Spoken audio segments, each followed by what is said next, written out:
Hey, good morning, it's Owen, Bigland. This is the Inside Edge video blog. Well, the provincial government dropped a real bombshell on us yesterday, announcing a new 15% property transfer tax on all foreign buyers. This was right out of left field. Nobody saw this coming.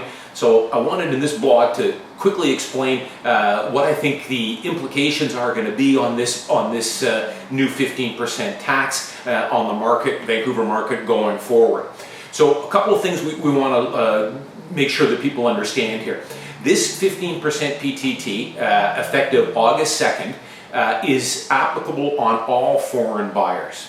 So foreign buyers, we need to define that first. A foreign buyer is someone who does not hold a Canadian citizenship, passport, does not have their residency status. So according to the stats that came out last month from the provincial government, it runs around 3 to 5%. And I think that's about right.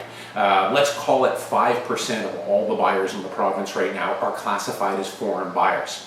So if they buy a $2 million house today and close on it, they were going to have to pay about $38,000 in property transfer tax. After August 2nd, they are now going to have to pay $338,000 in property transfer tax. That is a stiff tax for sure.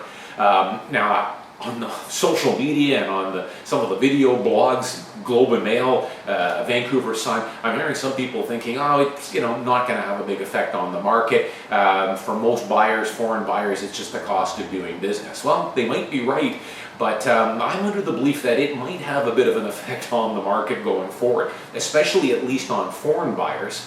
And the other thing to consider is what the ripple effect could be of a tax like this, especially one that I was warning about last month. It could be a knee-jerk tax that comes out of nowhere. So here's my opinion on it as far as foreign buyers go. I'm going to say that of the 5% of all the buyers that are classified as foreigners that are buying in the Lower Mainland, I'm going to say by adding a 15% capital gains or property transfer tax, I'm going to say at least half of those buyers are going to be eliminated. They are no longer going to be interested in buying property in the Vancouver area, simply for the fact that there are greener pastures in other jurisdictions, i.e.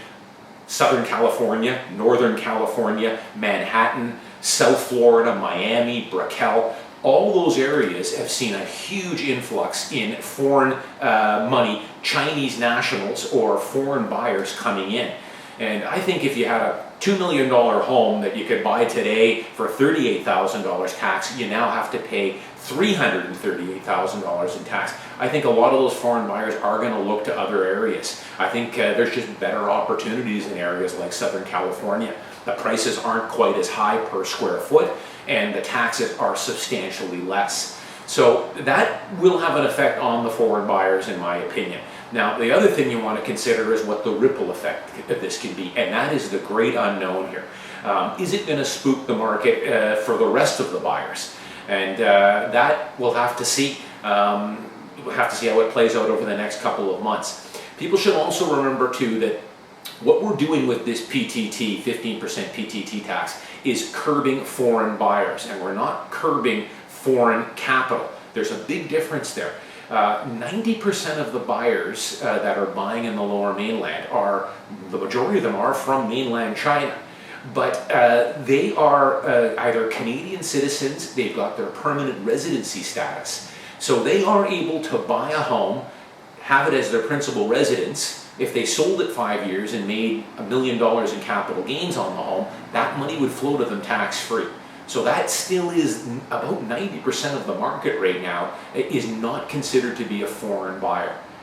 This is curbing foreign buyers, which, as I said, is probably around 5% of the market right now. Now, again, it's too early to tell. I'll do some more video blogs later this month and next month on the ramifications of this 15% property transfer tax. I do think it's going to eliminate a good portion of the foreign buyers going forward. What effect that's going to have on the market, I'm not too sure yet. Stay tuned. The other ramification in here is that ripple effect that I talked about. I've seen it before over my many years in real estate. Is it going to spook other buyers? Because even a local buying today, you have to think, let's see, even a Chinese buyer today who has citizenship, who's thinking about buying a West Side house for $3 million. is this just the first shoe to drop here? Is there going to be another bombshell later this summer or this fall or this winter? You know, we have a provincial election coming up in the spring. A lot of this is just optics, folks. I think a lot of people realize the Liberal government has to look like they're doing something here to curb these high real estate prices. This is kind of a way to maybe do it gently. You know, they don't want to do too much. They've been talking about, you know, tying it into the revenue agency and tax returns. And I'll do another blog on the Quebec Foreign Investor Program, which is essentially a cash for citizenship program where a lot of these buyers are coming in from, but they are not foreign buyers. They've got their citizenship or their permanent residency status. So this might be a way for the provincial government to look like they're doing something, put the brakes on it. But there is a bit of an unknown here. That is a pretty heavy tax that I think is going to eliminate a lot of foreign buyers. And I am going to be looking closely at any ripple effect down the road on my listings to see if this does slow the market. That's it from the front lines now. Of course, stay tuned for more blogs as more news and more information becomes available to me. As always, I'm Owen Bigland. Thanks for watching. I'll see you next time.